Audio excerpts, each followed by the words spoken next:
Date 25/12/23.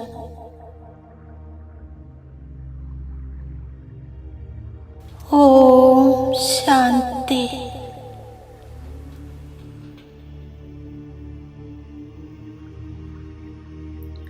ഞാൻ എൻ്റെ മനസ്സിൻ്റെ സൂക്ഷ്മ തരംഗങ്ങളിലൂടെ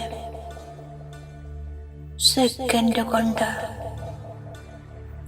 ഈ സാകാരി ലോകത്തിൽ നിന്നും ദൂരെ എൻ്റെ വീടായ പരമധാമത്തിലെത്തുന്നു.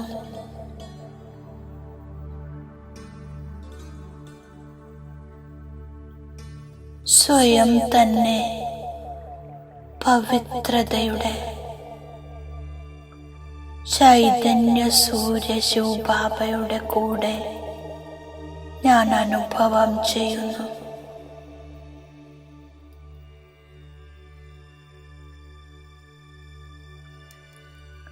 സദാ പാവനനായ ബാബയുടെ കൂടെയുള്ള പാവന നിമിഷങ്ങൾ ഞാൻ അനുഭവം ചെയ്യുന്നു.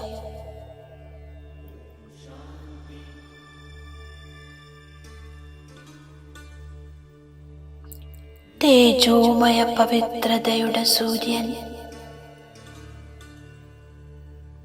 ചുറ്റുപാടും ദിവ്യപ്രകാശത്തിൻ്റെ പ്രഭാമണ്ഡലം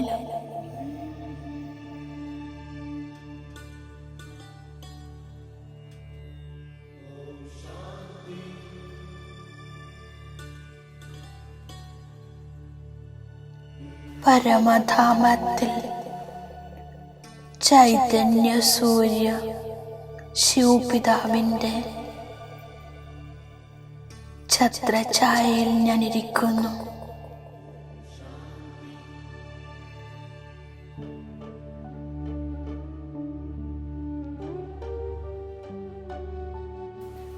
പരമാത്മ പവിത്രതയുടെ കിരണങ്ങളിൽ സമാവേശമാക്കുന്നു.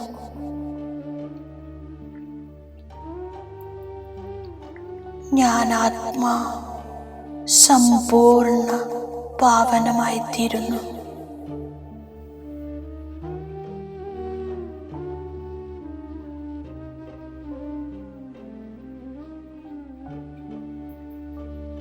പരംപിതാ സമാനം എൻ്റെ പ്രകാശവും ദിവ്യവും വിശാല രൂപവുമായിരിക്കുന്നു.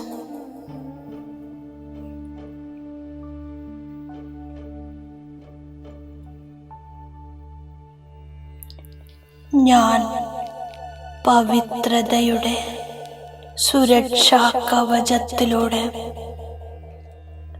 സർവർക്കും സുരക്ഷ നൽകുന്ന ശിവശക്തി പാണ്ഡവസേനയാണ്.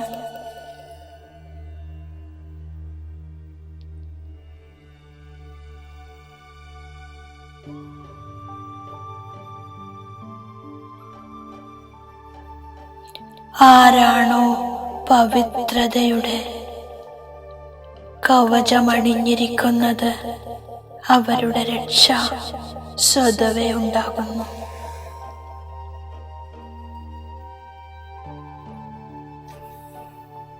സർവകാര്യങ്ങളിലും ബാബ സദാ മംഗളകാരിയാണ്.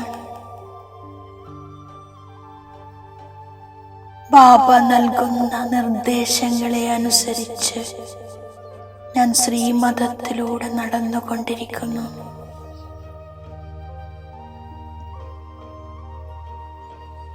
ഞാൻ തീവ്രമായി പഠിക്കുന്നു. ഇതിലൂടെ എൻ്റെ സർവ മനോകാമനകളും പൂർണ്ണമാകുന്നു.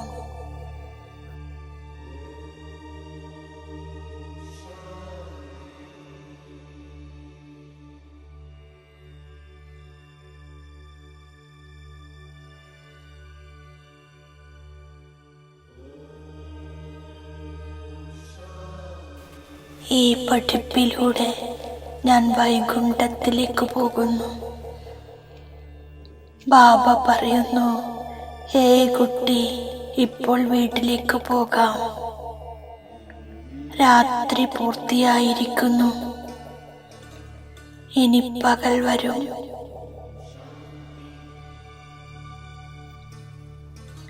അരകൽപ്പം രാത്രി ആയിരുന്നു എന്നതിനർത്ഥമാണ്. പതിത രാവണ രാജ്യമായിരുന്നു. ഭ്രഷ്ടാചാരി ലോകമാണ്. ആസുരീയ മതത്തിലൂടെ നടക്കുന്നു.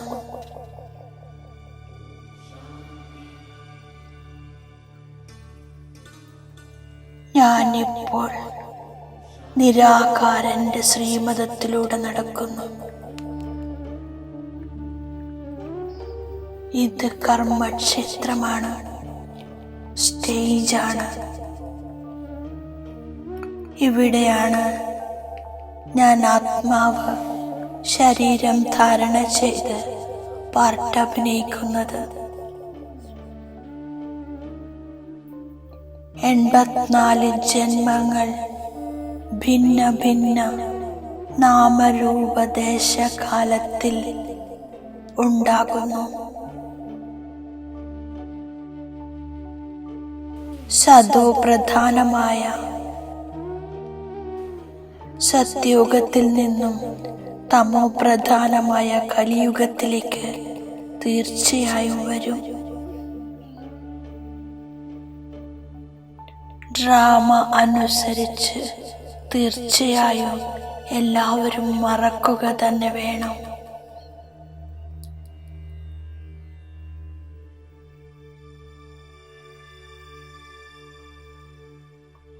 എപ്പോൾ രാത്രിയിൽ നിന്നും പകലാകണമോ, അഥവാ അനേക ധർമ്മത്തിൽ അനേക ധർമ്മങ്ങളുടെ വിനാശവും ഏകധർമ്മത്തിന്റെ സ്ഥാപനയും ചെയ്യണമോ, അപ്പോൾ ബാബ വരുന്നു. സൃഷ്ടി ചക്രം പൂർത്തിയാകുമ്പോൾ സ്വർഗം സ്ഥാപിക്കുന്നു.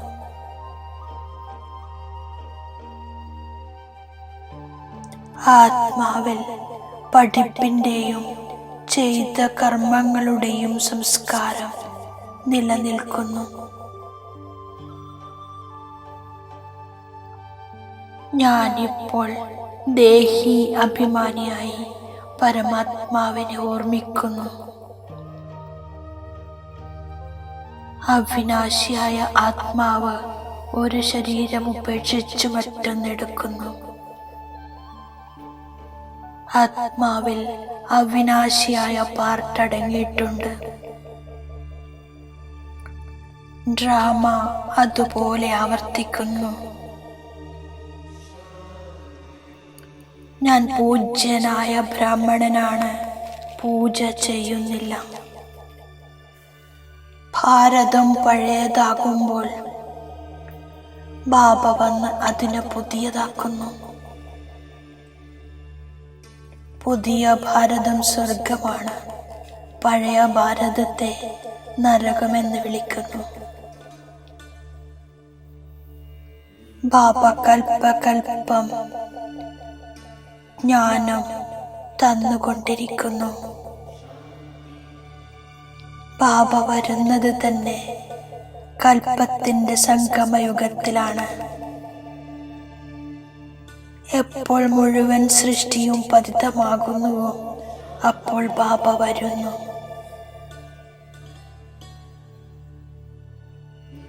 പരിധിയില്ലാത്ത അച്ഛൻ എല്ലാവർക്കും വേണ്ടി പറയുന്നു, ദേഹസഹിതം ദേഹത്തിന്റെ എല്ലാ സംബന്ധങ്ങളെയും ഉപേക്ഷിക്കൂ. ഈ ജ്ഞാനം സർവധർമ്മത്തിലുള്ളവർക്ക് വേണ്ടിയാണ്. ഞാൻ ഈ ദേഹത്തിന്റെ എല്ലാ ധർമ്മങ്ങളെയും ഉപേക്ഷിച്ച് സ്വയം അശരീരി ആത്മാവാണെന്ന് മനസ്സിലാക്കി ബാബയെ ഓർമ്മിക്കുന്നു. എത്രത്തോളം ഓർമ്മിക്കുന്നുവോ, ജ്ഞാനത്തിന്റെ ധാരണ ചെയ്യുന്നുവോ, അത്രത്തോളം ഉയർന്ന പദവി നേടുന്നു.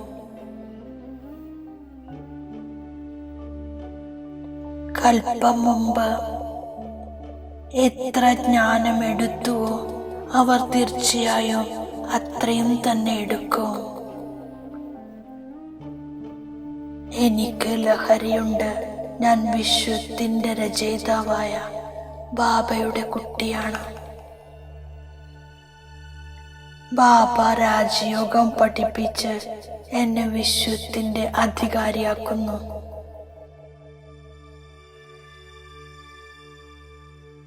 ഞാൻ തീർച്ചയായും ശ്രീമതമനുസരിച്ച് നടക്കുന്നു. ശ്രീമതത്തിൽ മംഗളമടങ്ങിയിരിക്കുന്നു.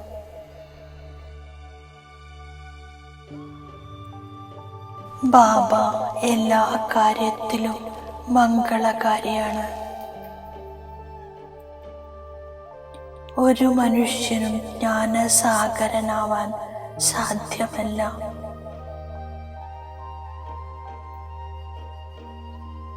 ബാബയുടെ ആജ്ഞയാണ്, എന്നെ ഓർമ്മിക്കൂ, ഒപ്പം സമ്പത്തിനെയും ഓർമ്മിക്കൂ.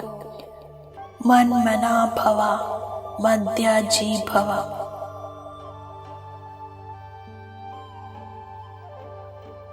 സ്വർഗമാണ് വിഷ്ണുപുരി, ഇത് രാവണപുരിയാണ്.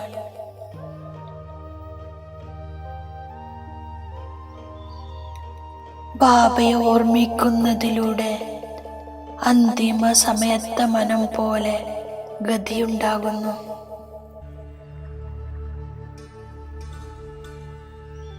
സത്യുഗത്തിലേക്ക് പോകാൻ തീവ്രമായ പഠിത്തം ആവശ്യമാണ്, തീവ്രമായ ഭക്തിയല്ല.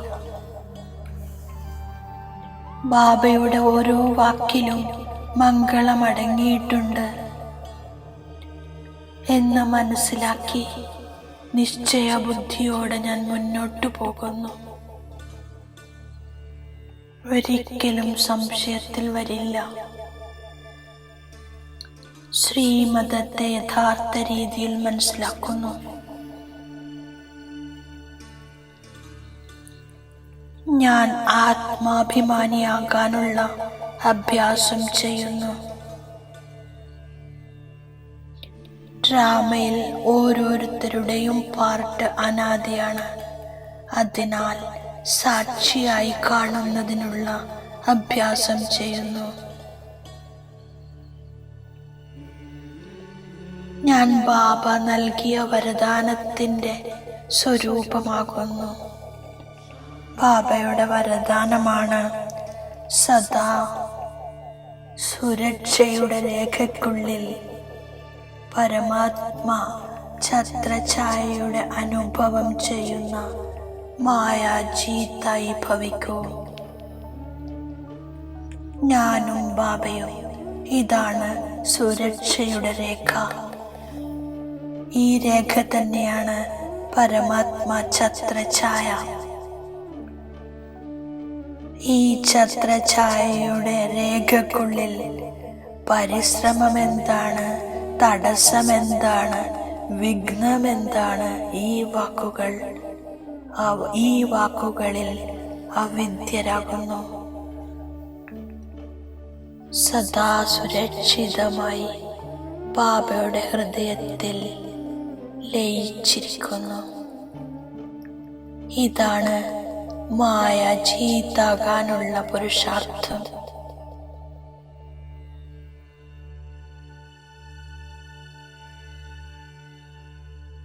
ദിവ്യ ഗുണങ്ങളുടെ സർവ അലങ്കാരങ്ങളാൽ അലങ്കരിക്കപ്പെട്ട്